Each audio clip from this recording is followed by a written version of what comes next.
Ok, muy bien. Bueno, gracias por la invitación. Para mí es un honor realmente cada vez que puedo contactarme con mis colegas en Arequipa. Y bueno, el día de hoy he preparado una pequeña presentación acerca de desafíos médico-quirúrgicos en enfermedad de Parkinson, un poco yendo con el tema de su congreso. Entonces vamos a discutir en los siguientes 20 minutos más o menos 6 grandes desafíos a los que nos enfrentamos con respecto a esta enfermedad. Primero vamos a hablar acerca de algunos consensos muy básicos a los que aún no hemos llegado. Segundo desafío va a ser la controversia de si debemos enfocarnos en enlentecer la enfermedad o prevenirla. Luego acerca de reconocer y enfrentar la pandemia del Parkinson. Y finalmente hablamos acerca de tratamiento tanto médico como quirúrgico disponible y equidad en todos estos aspectos anteriores. Entonces el primer desafío es alcanzar consensos básicos, y esto es algo que es relativamente reciente, y por lo que tenemos nueva evidencia y nueva investigación, tenemos que revisar los conceptos que creíamos que estaban bien definidos. Entonces, aún no está claro, aunque no lo crean, aún no está claro cuál es la definición de enfermedad de Parkinson, cómo se clasifican a estos pacientes, si es que se deben clasificar en diferentes grupos, y cómo estadiarlos. Y el motivo es porque la enfermedad de Parkinson se describió hace más o menos 200 años, en una época totalmente diferente, tanto socialmente como en la medicina. Y la forma que James Parkinson describió esta enfermedad, pues fue basándose en sus observaciones fenomenológicas y clínicas, ¿no? Muy enfocadas en la parte motora, que era lo que él podía apreciar. Entonces, lamentablemente, nosotros hemos mantenido esta definición por 200 años y más, pero ya esta definición no nos alcanza ahora, ¿no? Otro ejemplo es esta escala de Hoehn-Yahr, que fue creada para estadiar pacientes con enfermedad de Parkinson.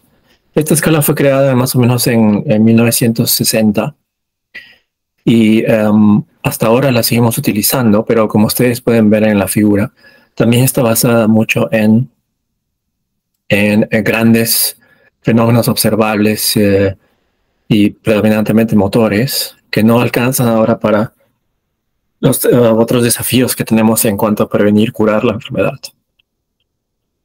Entonces, justamente en ese contexto les muestro aquí este gráfico para que vean cómo la enfermedad de Parkinson fue descrita en 1817 por James Parkinson, y hasta el 2017, que se cumplieron 200 años, no hemos descubierto ninguna droga, ningún tratamiento que pueda curar la enfermedad, que pueda disminuir su progresión o enlentecer la progresión. Sí hemos ido descubriendo a través del tiempo medicamentos relativamente efectivos para disminuir algunos síntomas de la enfermedad, como la levodopa, agonistas de dopamina, estimulación cerebral profunda, entre otras que vamos a hablar más adelante. Pero en 200 años de historia, hasta ahora no hay ninguna droga que siquiera se haya acercado a ser modificadora de enfermedad. Y justamente nos parece que es porque hemos aproximado el problema en forma errónea. Entonces, por ejemplo, el diagnóstico de enfermedad de Parkinson todavía es clínico. Estas son las dos publicaciones más recientes al respecto, en que se ha redefinido cómo se debe diagnosticar la enfermedad de Parkinson. Y como ustedes ven aquí en esta tabla que resume estos criterios, el criterio esencial todavía es clínico, es la presencia de parkinsonismo, cuya característica más importante es la bradiquinesia. Pero ahora sabemos también de que una vez que hacemos ese diagnóstico clínico, o sea, cuando ya hay bradiquinesia, eso significa que han habido aproximadamente 20 años ya de cambios patológicos, biológicos, e incluso algunas manifestaciones sutiles como constipación, desorden del sueño REM, depresión, hiposmia. Y cuando se alcanza el estadio ya clínico en el que hay manifestaciones motoras, pues ustedes imaginarán que desde el punto de vista biológico y patológico han ocurrido muchos fenómenos y que pues en esta etapa ya será más difícil detener el proceso o revertirlo. Entonces, justamente por eso y con todo el conocimiento que se ha adquirido recientemente en cuanto a biología molecular, genética, metabolismo, conocemos ahora que la enfermedad de Parkinson tiene varios factores contribuyentes, ¿no? Por ejemplo, hay estos 3 genes que están claramente asociados con la enfermedad de Parkinson, LRRK2, SNCA y GBA. También existen ya proteínas bien identificadas que se depositan en el cerebro de estos pacientes, como la proteína fosforilada tau, la proteína alfa-sinucleína, que es la más importante de todas. Entonces vean aquí cómo nosotros hemos estado definiendo e identificando la enfermedad de Parkinson según su aspecto exterior, ¿no? Como este pato que está dibujado aquí. Pero en realidad este aspecto exterior puede ser muy diferente y el aspecto interior puede ser muchísimo más diferente, aun si consideramos todas estas variables. Entonces, justamente por eso es que en nuestro campo ahora estamos discutiendo si deberíamos definir o hablar de una sola enfermedad de Parkinson o si deberíamos hablar de las enfermedades de Parkinson, porque, como les repito, hay varias fenomenologías diferentes. Y otra corriente es que si deberíamos considerar al Parkinson como un síndrome o síndrome de Parkinson. Entonces, en la parte central de todos estos cambios biológicos, moleculares, genéticos, está la acumulación de alfa-sinucleína y la formación de cuerpos de Lewy, ¿no? que está claramente identificado esto a lo largo del tiempo. Entonces, justamente por esta presencia relativamente consistente de la alfa-sinucleína, recientemente se ha publicado unos intentos de redefinir la enfermedad de Parkinson desde el punto de vista biológico y de estadiarla también usando la cantidad de alfa-sinucleína que se puede medir, ¿ya? Entonces, por ejemplo, aquí en este ejemplo hay 3 estadios grandes. Aquí en el estadio inicial o estadio 0, por ejemplo, tienen los pacientes que tienen un gen o una mutación genética con 100% de penetrancia, como la de la mutación de la alfa-sinucleína misma. Entonces, estos pacientes en algún momento de su vida empiezan a acumular alfa-sinucleína, pero la cantidad es tan pequeña que no se puede detectar la alfa-sinucleína en ningún fluido corporal, ¿no? Incluyendo líquido cefalorraquídeo o sangre, no se deposita en la piel ni en las lágrimas ni en la saliva. Entonces hay acumulación, pero no hay detección. Una vez que se cruza este umbral de detección, estaríamos entrando al estadio 1A incluso. Y vean ustedes, pasa varios años o pasa bastante tiempo desde que detectamos alfa-sinucleína en fluidos corporales hasta que aparecen los signos clínicos. Entonces, el desafío que tenemos es encontrar alguna intervención entre estas 2 etapas, ¿no? Entre la etapa en la que ya podemos detectar alfa-sinucleína y la etapa de inicio de síntomas o signos clínicos para detener el inicio y la progresión de la enfermedad. Vean ustedes, nosotros estamos atascados aquí, ¿no? Estamos atascados en el diagnóstico clínico, una vez que ya hay signos clínicos de degeneración dopaminérgica y impacto funcional. Pero el real desafío está en identificar a estos pacientes lo más temprano posible para poder intervenir.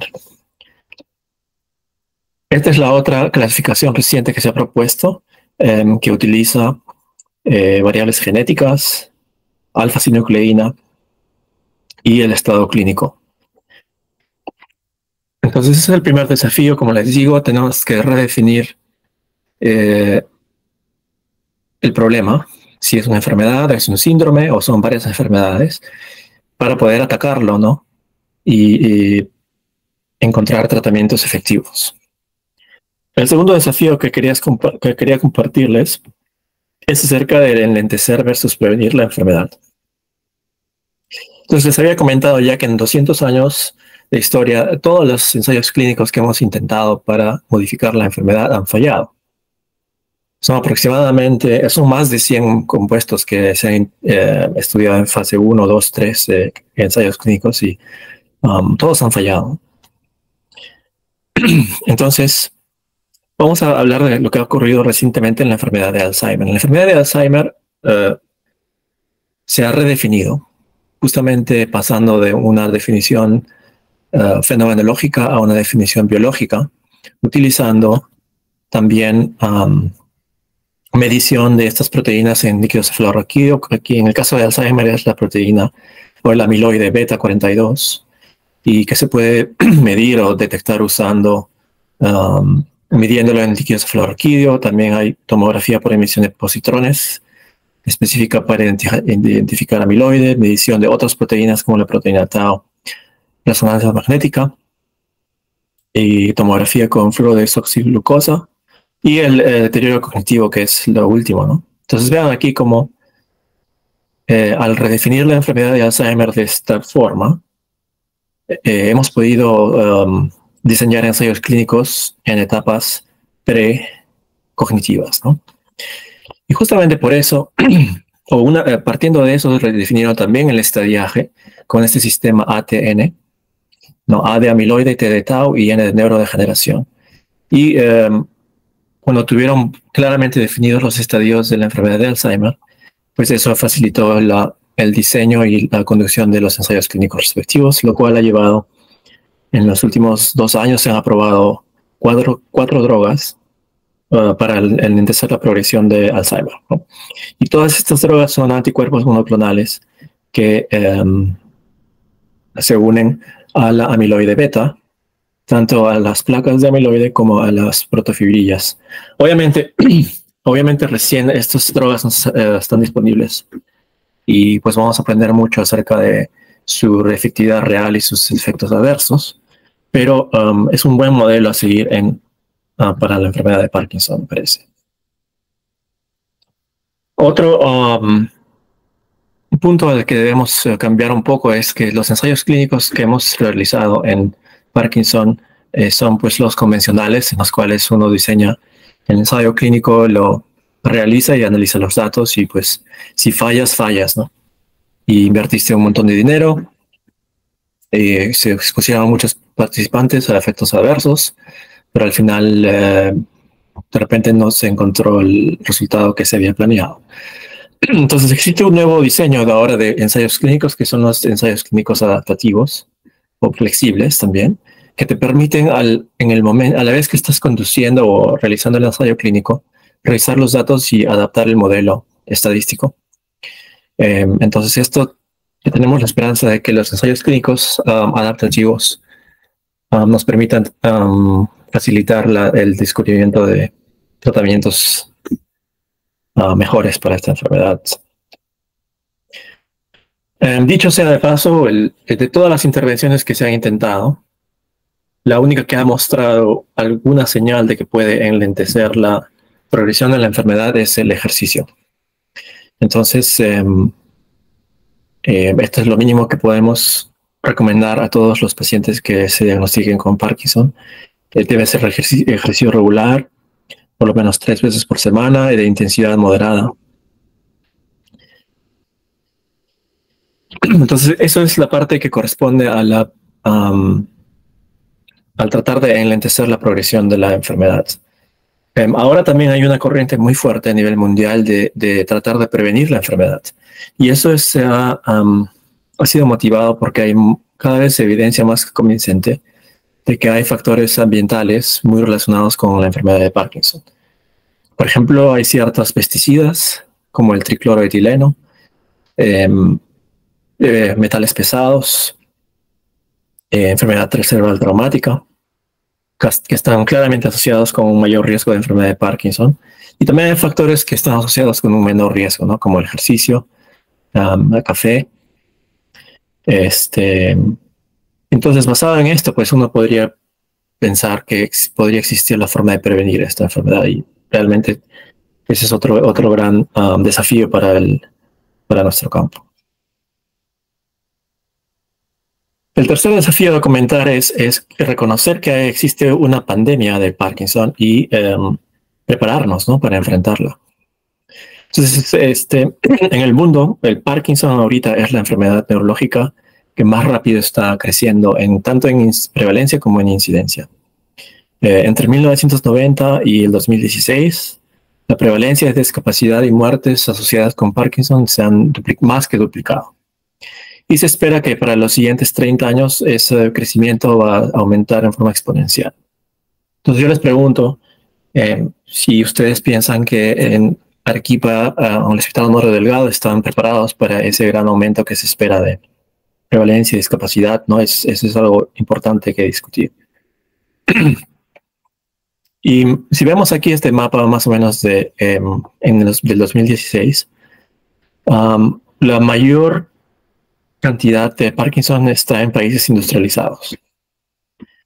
Y aquí, por ejemplo, ven interesante, en países cerca del Ecuador o andinos, todavía la prevalencia es poco menos de la mitad de lo que se ve en países industrializados. Esto se puede deber a que hay menor exposición a estos factores ambientales o también que hay infradiagnóstico, ¿no? Pero yo, por ejemplo, por ponerles un ejemplo, cuando yo estudié medicina en Arequipa, en la UNSA, era muy raro ver un paciente con Parkinson. De hecho, nuestros profesores tenían que separar a los pacientes o citarlos específicamente para que nosotros podamos ver, ¿no? Pero ahora, cada vez que voy a Arequipa a trabajar con ustedes, pues hay muchísimos más pacientes con Parkinson, ¿no? Entonces me parece que es evidente también que se está viendo un aumento de la prevalencia de esta enfermedad.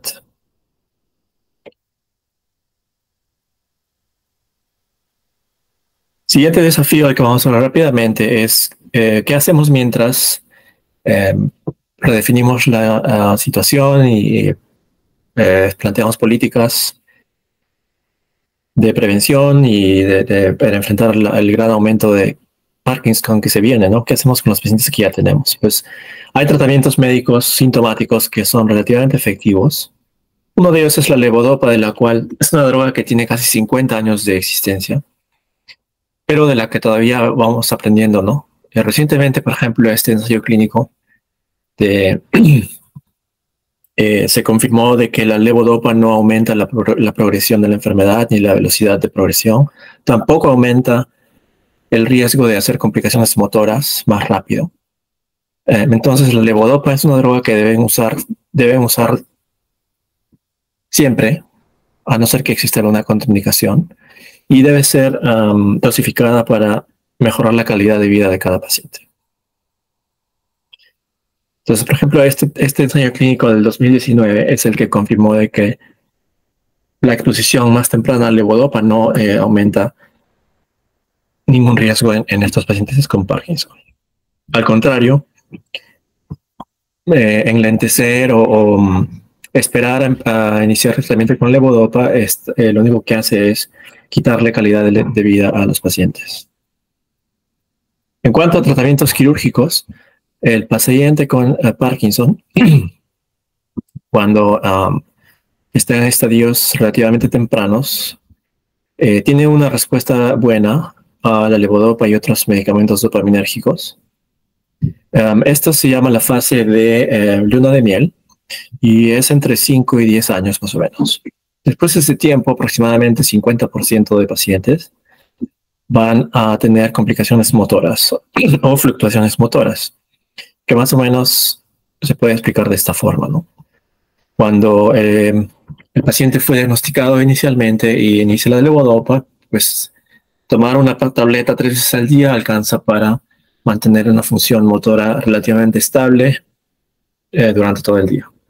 Con el transcurso de la enfermedad, empiezan a aparecer estas fluctuaciones por las que cuando la levodopa alcanza su pico de concentración, los pacientes tienen disquinesias, y cuando la levodopa está más bien en el valle de su concentración, la concentración más baja, reaparecen los síntomas motores más severos. Entonces, los pacientes están fluctuando entre disquinesias y tener síntomas severos durante el día. Cuando eso ocurre, tenemos un tratamiento muy efectivo para las fluctuaciones motoras, que es la estimulación cerebral profunda. Se coloca un electrodo básicamente en el núcleo subtalámico o en el globo pálido, y por ese electrodo se envían pulsos de energía eléctrica. Esos pulsos interrumpen un circuito anormal que es el que causa las disquinesias o las fluctuaciones.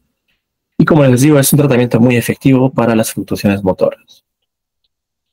Los desafíos que tenemos en cuanto a este tratamiento es que, en primer lugar, no sabemos bien cómo funciona. Sabemos que funciona, pero el mecanismo de acción de estimulación profunda no se sabe. Les voy a presentar aquí un caso que hemos visto recientemente para ilustrar esto que les estaba comentando. Este es un señor de 58 años que tiene 10 años de Parkinson.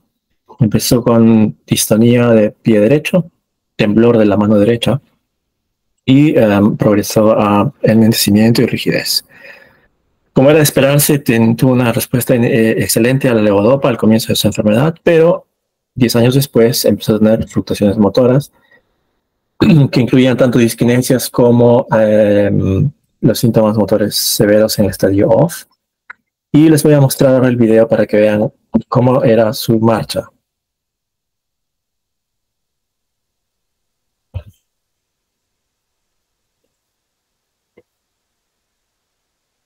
Entonces, este paciente, como tenía fluctuaciones motoras severas, le decidimos implantar una estimulación profunda en el globo pálido. Aquí está su plan, donde quedó el electrodo al final en relación con esas estructuras. Y este paciente tuvo una respuesta muy buena a la estimulación. Voy a avanzar para que...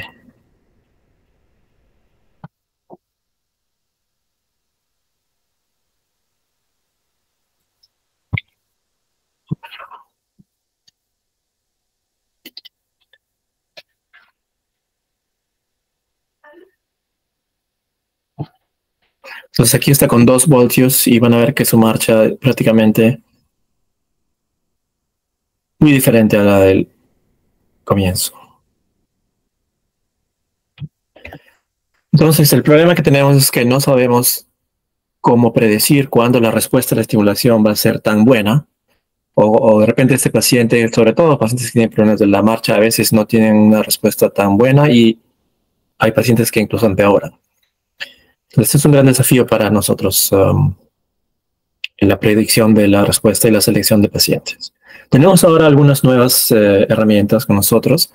Una es que ahora con el mismo electrodo que envía los impulsos podemos medir potenciales locales, potenciales de campo.